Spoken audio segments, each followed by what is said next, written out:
বর্ষার দিনে আমাদের মোটরসাইকেলকে মেনটেন করা খুবই ইম্পর্টেন্ট হয়ে পড়ে, কারণ এই বৃষ্টি করাতে পারে আমাদের মোটরসাইকেলে মোটা খরচা। যতটা পসিবল হয় তোমরা তোমাদের মোটরসাইকেলকে কোনো একটা শেডের নিচে পার্ক করার চেষ্টা করো, যেখানে তোমাদের মোটরসাইকেলের উপর ডাইরেক্ট বৃষ্টির জল পড়বে না। আর যদি শেডের ব্যবস্থা না থাকে তাহলে তোমরা তোমাদের মোটরসাইকেলের কভার ইউজ করতে পারো, কভার লাগিয়ে রাখতে পারো, তাতেও অনেকটা তোমাদের হেল্প হবে। কারণ লম্বা সময় ধরে যদি তোমাদের বাইক বৃষ্টিতে পার্ক থাকে তাহলে ট্যাঙ্কের ভেতর জল চলে যাওয়ার অনেক বড় চান্স থাকে, আর পেট্রোলের সাথে জল মিশে গেলে তোমরা তো জানোই কি হয়। আর নেক্সট ইম্পর্টেন্ট থিং হলো chain clean and chain lube.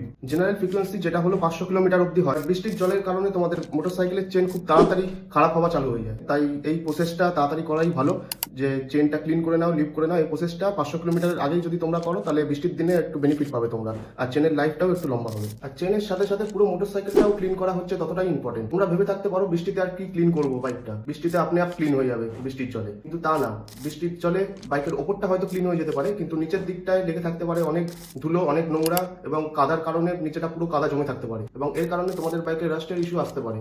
কারণ ইঞ্জিনের মেন পার্টগুলো তোমরা রাস্ট পড়ে যাওয়ার চান্স দেখবে বেড়ে যাচ্ছে, কারণ ওখানে অল টাইম কাদা জমে আছে, একটা সাথে সাথে ভাব হয়ে আছে, তার কারণে ইঞ্জিনের অনেক পার্টসের ওপর দেখবে তোমরা রাস্ট পড়ে যাচ্ছে। তাই চেনের সাথে সাথে পুরো মোটরসাইকেলটাকে ক্লিন রাখাই হলো বেস্ট অপশন।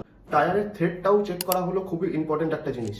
তোমরা যদি নিজেরা চেক করতে না পারো তাহলে কোনো কাছাকাছি টায়ারের শপে গিয়ে তোমরা চেক করে নিতে পারো। তারা যদি সাজেস্ট করে যে টায়ারটা চেঞ্জ করতে হবে তাহলে তোমরা চেঞ্জ করাটাকেই প্রেফার করবে বেশি, কারণ এতে তোমাদের রাইডটাও সেফ হবে বৃষ্টির দিনে, আর চাকাটা স্লিপ খাওয়ার চান্সও অনেকটা কমে যাবে। তো এই হলো কয়েকটা পয়েন্ট যেটা তোমাদের বৃষ্টির দিনে তোমাদের মোটরসাইকেলকে মেনটেন করতে খুবই হেল্প করবে। আর যদি ভিডিওটা তোমাদের ভালো লেগে থাকে ভিডিওটা তোমাদের বন্ধুদের সাথে অবশ্যই শেয়ার করবে, যারা তোমার মতোই বাইক এনথুসিয়াস্ট, যাতে তারাও তাদের বাইককে ঠিক এইভাবেই মেনটেন করতে পারে। আর এইরকম ইম্পর্টেন্ট টিপসের জন্য চ্যানেলটাকে ফলো করতে ভুলো না। আর যদি ইউটিউবে দেখে থাকো তাহলে চ্যানেলটাকে নিশ্চয়ই সাবস্ক্রাইব করে জানিও তোমাদের টিপসগুলো কেমন লাগলো। আজকের জন্য বাবাই।